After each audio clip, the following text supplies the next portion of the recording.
Ngulik bareng. Bareng siapa? Bareng Nagata. Semaunya. Halo Komers, balik lagi sama kita di episode kedua podcast program studi ilmu komunikasi. Kali ini kita mau ngomongin apa nih, Win? Kali ini kita pengen ngomongin, kalau tadi di video yang pertama kan kita sudah membahas tentang ISMA ya. Kita bakal tetap membahas tentang prestasi-prestasi mahasiswa ilmu komunikasi di UPN Veteran Jakarta. Dan kali ini kita kedatangan bintang tamu atau narasumber dengan prestasi yang berbeda tentunya ya. Kali ini prestasinya tentang magang. Dan atau ini, lebih ke public relation. Yes, betul banget. Dan kayaknya siapa sih yang gak kenal sama bintang tamu kita yang kali ini gitu. Apalagi kalau misalnya anak Hima Ikom gitu, gak mungkin banget gak kenal nih. Siapa Wing nih? Ini dia adalah ketua Komnex zamannya Haya ya. Iya dong. Ini dia Kak Safa. Tepuk tangan dulu. Fales. Oke, Kak Safa nih kan sekarang lagi magang ya Kak? Yes, betul. Sibuk banget gak sih Kak magang tuh? Parah. Kayak aduh parah banget. Kayak kalau kalian lihat di kalender Google kalender aku gitu ya. Colorful banget. Awalnya tuh kayak pengen deh punya Google Calendar yang colorful, tapi ternyata nggak enak ya Kak. Enak sih. Kalau aku pengennya sih Google Calendar yang merah semua gitu Kak. Oh, tanggal merah maksudnya. Day off semua ya. Jangan sampai harimu Senin semua ya. Iya. Itu bahaya. Oke, mungkin dari Kak Safa yang sekarang kita agak kembali sedikit ke masa lalunya Kak Safa nih. Pas Boleh, awal. tapi jangan tentang mantan ya. Oh jangan dong, itu agak sedih sedikit ya. Oke. Ini tentang ini sih Kak. Gimana nih awalnya Kak Safa ini bisa milih Ilkom sebagai jurusan yang diampus selama 4 tahun lamanya. Ini menarik pertanyaannya. Oke. Gini ya, mungkin aku mau cerita dulu. Awalnya itu SMA, aku itu anak IPA. Oh, ini nih yang ngurangin Linjur. kuota anak IPS Oh iya, rupanya. ini yang jadi Maaf ya anak IPS. Nah terus aku itu gak dibilang pinter, maksudnya biasa aja lah gitu, jadi anak IPA. Tapi ternyata one day aku ke guru bimbingan konseling aku, dia ngomong, kamu gak cocok jadi dokter. Oh my god. Sakit dong, aduh gue udah ngambil IPA lagi gitu kan. Terus kayak, kamu gak cocok jadi gitu kayak. Terus saya cocoknya jadi apa Pak gitu kan. Terus kayak, mungkin kamu di bidang entertain gitu. Oke. Wow. Mulai dari situ aku yang kayak, aduh gue harus kuliah apa ya gitu. Karena to be honest, pas aku kelas 3 SMA aku belum tahu mau ambil jurusan apa gitu. Nah itu sih, karena passionnya tuh belum nemu ya. Karena kan nyari passion itu sulit gitu, kayak cocok-cocokan sama kita kayak gitu. Nah akhirnya aku merasa kayak, wah kayaknya jadi PR asik nih gitu. Karena aku lihat dari beberapa talk show, terus jadi di company-company itu kerja jadi PR tuh relasinya tuh banyak. Gitu. Terus kayak aku juga anaknya bawel gitu.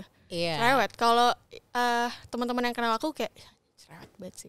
Kayak gitu. Kayaknya agak kelihatan ya guys. Ya kan. Nah terus habis itu ya udah akhirnya aku pengennya masuknya komunikasi gitu. Nah konsentrasinya itu lebih ke public relation gitu. Karena memang passion aku tuh di dunia partnerships. Terus habis itu di event-event juga kayak gitu sih. Makanya aku ngambil komunikasi gitu. Kalau kamu kenapa? Kalau aku sih sama sih Kak. Dulu udah kepikiran juga kayak sebenarnya kayak gitu juga gara-gara aku bawel. Cuman emang aku udah IPS dari awal gitu. Bagus. Kayak udah kayak Haya mau apa nih? Komunikasi. Wah, udah cocok banget. Udah masuk itu aja kayak gitu. Emang kayak udah suka juga gitu loh. Konsentrasinya dia apa? PR atau advert? Iya, dulu tuh tertariknya karena ke PR itu sendiri gitu. Nice. Kalau kamu? Kalau saya sebenarnya karena saya masih baru ya, karena saya masih angkatan ini kan. Okay. Nah, situ Apa kayak ngasal aja kayak pilih cetek. sebenarnya iseng. Awalnya saya waktu itu lagi survei waktu saya masih kelas 12 tuh. Awalnya saya pengen ilmu sejarah kan. Kok berat gitu loh. Kayaknya saya lihat pelajaran-pelajaran dari matkul lagi. Jurusan ilmu sejarah tuh berat, jadi saya survei lagi ya Ilkom boleh lah. Soalnya kan teman-teman saya juga tahu saya sering ngomong kan. Sama mungkin passion saya di situ. Tapi kalau buat penjurusan saya masih belum nentuin nih karena betul. masih berjalannya waktu sih. Saya masih nyari. Tapi kadang orang suka salah ya. Iya. Gue mau masuk komunikasi karena gue pintar ngomong, dah. Iya, Padahal betul enggak. banget. Pas kita belajar tuh kayak banyak hal-hal yang kita pelajari gitu. Maksudnya kayak kita ngomong nggak asal ngomong kayak gini. Ada teorinya. Apalagi nanti kamu di company gitu. Kayak aku magang sekarang gitu ya. Kayak itu banyak banget teori-teori yang masuk. Salah satunya kayak dulu aku pernah magang di salah satu pemerintahan gitu ya. Itu dipakai banget teorinya, teori agenda setting. Nah, kalian pasti tahu dong teori agenda setting. Anak komunikasi itu pasti tahu gitu. Jadi di saat kalian nanti ngambil matkul teori komunikasi, belajar yang bener itu sangatlah kepake di dunia PR gitu. Berarti tuh commerce nggak boleh menyepelekan matkul teori komunikasi itu, meskipun cuman kayak banyak tulisan doang ya, ternyata kepake juga gitu. Nggak cuma itu doang ya, kayak pelajaran yang lain juga kalau bisa diperhatikan, karena itu bakal menentukan kedepannya kalian ya. Keren juga, bener. Nah ini jadi saya pengen nanya nih, kakak kan jadinya berkecimpung di dunia public relation ya. Betul. Nah kira-kira tuh kenapa tuh kak? Tadi kan kakak sudah menyenggol tentang passion, kira-kira ada lagi nggak kak? Sejauh ini aku, itu dia sih yang aku tadi udah jelasin, karena aku suka berinteraksi sama orang baru terutama. Karena gini, jadi PR itu enaknya di saat kamu ketemu orang baru, kamu tahu gitu caranya gimana ya komunikasi sama dia orang. Aku komunikasi sama kamu itu pasti beda. Gitu. Belum tentu sama kamu kayak baca-baca gitu, belum tentu kamu nerima kayak jelek banget sih gitu. Jadi kita tahu karakteristik masing-masing orang yang kita jumpai, apalagi kita ketemu banyak orang. Jadi makin kamu ketemu banyak orang, makin kalian sering ngobrol sama orang baru, itu makin makin beragam gitu. Kalian tahu, oh ternyata cara masuk ke orang yang kayak gini tuh kayak kayak gitu. Ternyata masuk ke sini ya udah bawa asik aja gitu. Karena beberapa orang kan ada yang nggak suka gitu, kayak tiba-tiba kita so asik tuh kayak apaan sih orang gitu kan. Iya. Kepribadian orang majemuk ya kayak. Iya. Apa itu? Tiba-tiba majemuk kan, gue jadi bingung. Gitu. Nah mungkin Kak Safa ini kan udah tertarik dari jadi PR itu dari lama gitu. Mungkin apa nih persiapan Kak Safa sebelum kayak sekarang terjun di dunia kerja beneran gitu? Oke, terutama itu apalagi kita di UPN ini udah banyak banget UKM. UKM, ada organisasi segala macem. Itu menurut gue tuh penting banget buat kalian masuk ke situ. Jadi kalau kalian kuliah, apalagi anak komunikasi, itu jangan kupu-kupu. Kuliah pulang. Iya betul, setuju banget sih. Itu gak bisa. Karena di saat kalian masuk organisasi, itu kalian dapat hal-hal baru gitu loh. Maksudnya hal-hal baru tuh kayak kalian bisa jadi ngasah leadership kalian, communication skills, terus habis itu teamwork tuh penting banget kayak gitu.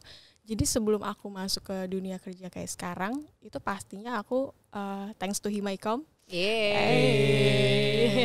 Thanks to Himaikom, di situ aku benar-benar ngelatih banget sih gimana teamwork, gimana kayak aku kerja sama UKM lain dan lain-lain kayak gitu sih. Jadi startnya itu memang di organisasi kampus gitu. Nanti akan berkembang sih skillnya. Kalau kakak kan dapat pengalaman organisasi nih, misalnya kayak Himaikom buat dipraktikan kan bakunya praktik ya, bukan praktek. Ini ilmu guys. Boleh. Jadi mantap. Buat dipraktikan di dunia kerja. Nah, betul. Kakak udah magang nih, sudah berkecimpung ke dalam dunia kerja. Kira-kira pengalaman apa lagi yang sudah kakak dapat dari magang itu, dan kira-kira bakal kakak pakai nggak tuh? Mungkin buat pekerjaan yang lain. Magang di mana dulu nih? Karena setiap company itu beda-beda. Oh, berbeda-beda ya kayak. Setiap company, setiap instansi itu pasti beda. Nah, kalau yang kita tahu semua pasti tentang Kemenhan lah, Kementerian Pertahanan kan. Ya itu yang paling di. Oke, baik. Kalau di Kemhan aku bakal sharing sih. Karena Kemhan itu lembaga pemerintahan, jadi kita magang itu nggak seluas kayak di perusahaan swasta gitu ya, apalagi di startup itu beda banget. Karena di Kemhan itu banyak banget protokol-protokol yang harus kita jalanin. Jadi di saat kalian lagi megang media sosial pun itu nggak bisa asal posting. Misalkan kayak ada netizen yang julid di Instagram atau Facebook segala macam, itu kita nggak bisa asal komen gitu. Harus ke pakarnya dulu supaya tahu gitu kan, ini komennya apa nih yang bagus gitu. Jadi benar-benar harus dikaji dulu gitu. Karena stepnya tuh banyak banget gitu kalau di Kemhan. Tapi yang aku pelajarin di situ salah satunya adalah pakai teori agenda setting gitu. Kepake banget karena di saat ada isu-isu yang datang, isu-isu yang menonjol gitu ya. Let's say ada tentang Kemhan, ada isu A. Nah itu kita harus research dulu, harus analisis. Dan kita tuh prosesnya tuh pakai agenda setting. Kenapa pakai agenda setting? Karena kita harus benar-benar setting banget nih di media sosial kayak apa sih kita harus uploadnya gitu. Karena kalau misalkan kita asal upload, itu bisa jadi bumerang bagi lembaga itu sendiri kayak gitu. Malah jadi blunder ya kayak. Betul. Salah. Oke, mungkin ini pertanyaan yang ditunggu-tunggu juga sama Commerce nih. Yes. Kenapa Kemhan? Kenapa Kemhan? Iya. Oke, honestly Kemhan itu I don't know ya kenapa bisa Kemhan yang spesifik. lebih ke aku interest karena Kemhan itu ujung tombak dari pertahanan negara Indonesia. Gitu. Nah, jadi aku pengen tahu, pas banget nih, gue udah di PR, kenapa gue nggak sekalian nyobain jadi PR-nya suatu instansi yang besar gitu. Instansi di mana kayak ini adalah ujung tombak pertahanan negara Indonesia. Kayak gitu. That's why gue milih Kemhan. Makanya aku masuk di Kemhan. Di situ aku merasa kayak banyak hal yang ternyata yang tadinya publik masyarakat tuh ngiranya A. Misalkan di media kayak mereka bisanya taunya A doang gitu karena suatu isu tertentu. Tapi di saat kita jadi PR di situ nggak gitu loh gitu. Ada proses-proses lainnya dan ada reality yang kalian nggak tahu di balik itu gitu. Jadi untuk bela negara juga lah ya, karena kampus bela negara. Gitu kan. Jadi aku nyoba masuk di situ gitu. Nah Kak, kan kakak kan sudah magang gak cuma di Kemhan kan? Kemhan itu kan dari negeri ya? Betul. Nah kakak sudah magang di tempat kerja juga yang swasta juga kan orientasinya? Betul. Nah kira-kira ada gak sih Kak perbedaan gitu mungkin dalam sistem kerja atau apa gitu yang membedakan antara tempat kerja swasta dan negeri? Simpelnya jam kerjanya beda ya. Kalau di instansi itu lebih jam kerjanya itu dari jam 7 sampai jam 3 biasanya. Tapi kalau di swasta itu 9 to 5 gitu. Nah, biasa dan perbedaan yang aku alami itu adalah birokrasinya sih. Kayak di media sosial segala macam. Nah, kalau di swasta itu enaknya adalah kita mau jalanin campaign asik gitu. Bisa lebih event, santai. Tapi emang banyak banget sih campaignnya gitu. Iya. Kalau pemerintahan tuh campaignnya tuh ya seputar itu aja gitu. Jadi sebenarnya asik juga, cuman kalau dibandingin ya cukup berbeda gitu lah di antara kedua itu gitu. Perbedaannya itu sih. Ini ya balik lagi Kak. Tadi kan Kak Safa ini pas dari SMA pun udah dikenal kayak suka ngomong yang kayak wah bagus deh gitu kan. Mungkin ini bisa membantu nih teman-teman yang mungkin belum punya skill kayak kakak gitu. Betul. Gimana nih cara ningkatin skill public speaking itu nih kan karena pasti PR juga ketemu banyak orang. Betul. Gitu. Yeah. Ngomongnya kan pasti beda-beda nih caranya. Betul. Juga kayak gitu. Oke. Kalau dari aku sendiri itu berangkat dari kita komunikasi setiap saat gitu ya. Almost every day kita di kelas, apalagi sekarang online, itu pasti kita presentasi nggak sih? Iya betul. Kelompok, ya kan, presentasi. Nah di situ skillnya tuh diasah gitu. Tapi nggak dari kita doang. Kayak kita lihat nih orang-orang yang teman-teman kita yang udah presentasi, kayak mereka gimana sih cara presentasinya. Di saat mereka presentasi kayak gini, itu kira-kira efektif nggak ya? Itu kira-kira bisa dimasuk orang nggak ya? Gitu. Karena nggak semua orang yang presentasi itu kayak langsung masuk ke otak dan diterima. Ada yang presentasi ngangong-ngangong gitu kan. Iya, betul kan. Jadi tuh di situ bisa berlatihnya karena kitanya belajar juga dan kita juga ngelihat orang lain kayak gitu. Dan yang paling penting ini sih sering-sering dengerin podcast. Gitu. Dengerin podcast terus ikut-ikut webinar. Nah, kalau di webinar itu kan banyak ya orang-orang yang udah C-levels gitu. Maksudnya kayak dia tuh udah berpengalaman banget gitu. Nah, di situ kita lihat public speaking dia gimana sih gitu. Berarti kita dari situ. Iya, berarti kita bisa belajar dari pengalaman sendiri dan pengalaman orang lain. Betul. Serta dengan mendengarkan podcast BNS.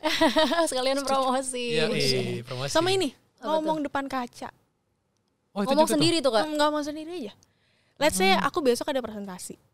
Nah, H-1 sebelum presentasi itu biasanya misalkan kalau di laptop aku record diri aku sendiri. Ini yang kurang di mana nih gitu. Misalkan let's say kayak Himaikom kemarin gitu, misalkan mau sambutan, aku record dulu. Oh, jadi kayak hal sesimpel itu pun sesimpel itu. Kalau aku persiapin mateng banget ya. Hal sesimpel itu karena nggak bisa kita let's say kayak Kak Syafa sambutan ya. Kita bingung gitu kan, karena materi ini sambutannya untuk siapa audiensnya, kita kan nggak tahu gitu. Jadi memang harus ada brief dulu yang pertama, yang kedua ya itu latihan. Kan sekarang udah canggih banget ya, kayak di Zoom meeting, di Google Meet itu bisa di record gitu. Nah itu di situ di record gitu. Nanti dari situ kamu nonton lagi, terus kayak salahnya di mana nih? Kurang nih kalau kayak gini nyampeinnya gitu. Belajar dari situ.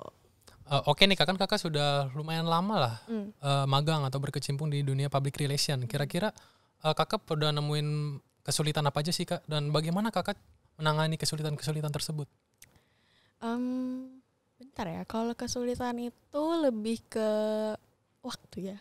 Oh, padat banget kali ya, Padat Kak. banget karena jadi seorang PR itu pastinya membangun relasi ke media, ke partnerships segala macam gitu. Apalagi aku sekarang lagi di startup, itu kita banyak banget kerjasama sama beberapa company di Indonesia gitu. Jadi sometimes yang paling penting adalah jadi PR itu kalian harus pintar-pintar bernegosiasi gitu. Itu penting banget sih bernegosiasi, karena di saat kamu mau negosiasi kayak tentang partnerships gitu ya, seorang PR itu benar-benar harus yang meyakinkan banget kayak gitu. Nah, kadang kesulitannya itu sih, kita harus cari celah gimana nih si company ini mau kerjasama sama kita. Kadang itu kesulitannya yang aku dapat gitu ya. So far so good sih, udah nggak ada lagi. Tapi kalau dari kesulitan itu biasanya Kak Safa sendiri gimana tuh ngatasinnya? Kalau ngatasin yang tadi, aku lebih pelajari dulu kayak kira-kira kerjasama apa nih yang possible untuk perusahaan aku dan perusahaan mereka, dan lihat dulu nih karakter si perusahaan itu. Kira-kira dia butuhnya apa nih di campaign ini?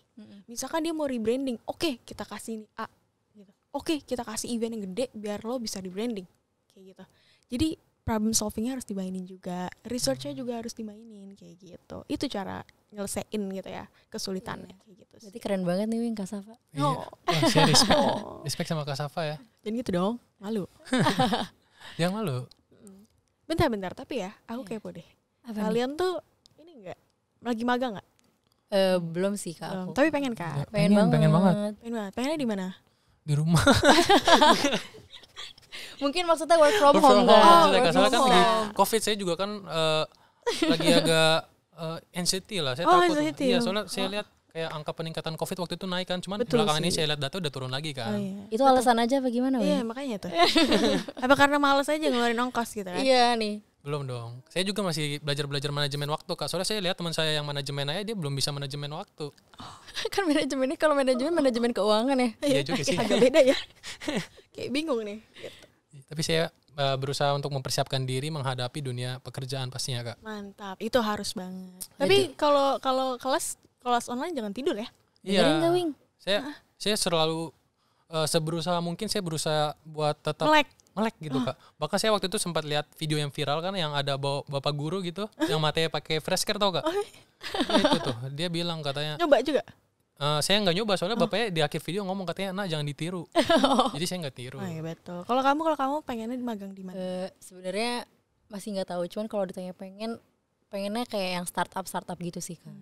Seru sih. Keren. Di situ keren. Iya, cuman kayak ada yang bilang kayak itu santai sih, cuma misalnya kayak capek banget, apa gimana banget kayak gitu. Jadi kayak, Balik lagi, capek Iya. itu tergantung manajemen waktu kan. iya, itu kayak itu masih ya kita kan sambil belajar juga ya. Betul. Kan masuk Himaikom untuk belajar juga Betul. nih manajemen waktu. Iya. Jadi jangan lupa join Himaikom tahun depan Iya. teman-teman semua. Kabinet apa nih? Tahun depan Kabinet nih? apa nih? Ini sekarang pasti kabinet apa? Nagata. Nagata. Artinya apa tuh kabinet Masa Nagata? depan. Bermasa depan artinya. Masa depan ada ya Kak. Keren. Makanya logonya jadi warna kuning Iya. oranye itu kan so cerah tuh bermasa depan gitu. Iya, biar cerah masa depan gitu, Promosi Kak. tipis-tipis nggak apa-apa Iya. ya. Boleh. Yang pasti sih Himaikom tahun depan biasanya nama kabinetnya dari bahasa Sanskerta. Iya, nggak mungkin dari bahasa Spanyol gitu. Kalau ini bahasa apa sih? Nagata? Sanskerta. Sanskerta juga Sanskerta gitu.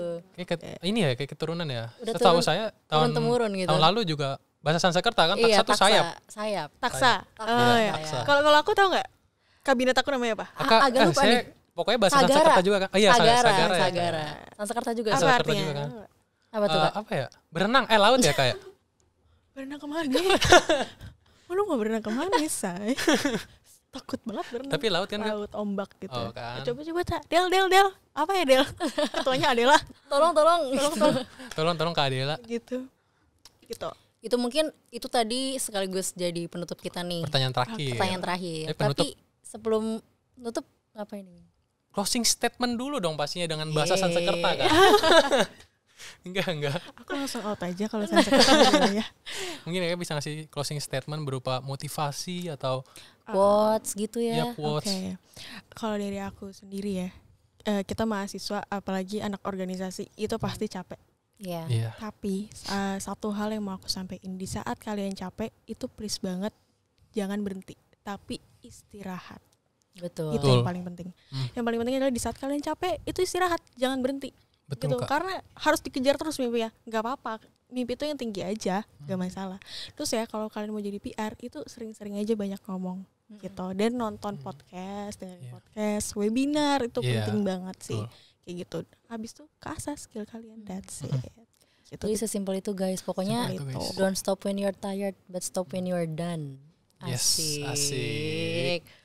Mungkin gimana Wing? Udah belum Wing? Udah kelar dong. Iya. Karena Udah kelar. Kak Safa juga sudah memberikan closing statement yang sangat memotivasi buat para commerce Betul pastinya banget. ya yang menonton podcast kali ini, karena dengan menonton podcast BNS saja teman-teman sudah bisa meningkatkan skill Asik. komunikasi dan public relation. Dan pastinya menambah wawasan juga dong. Betul. Asik. Tuh. Oke.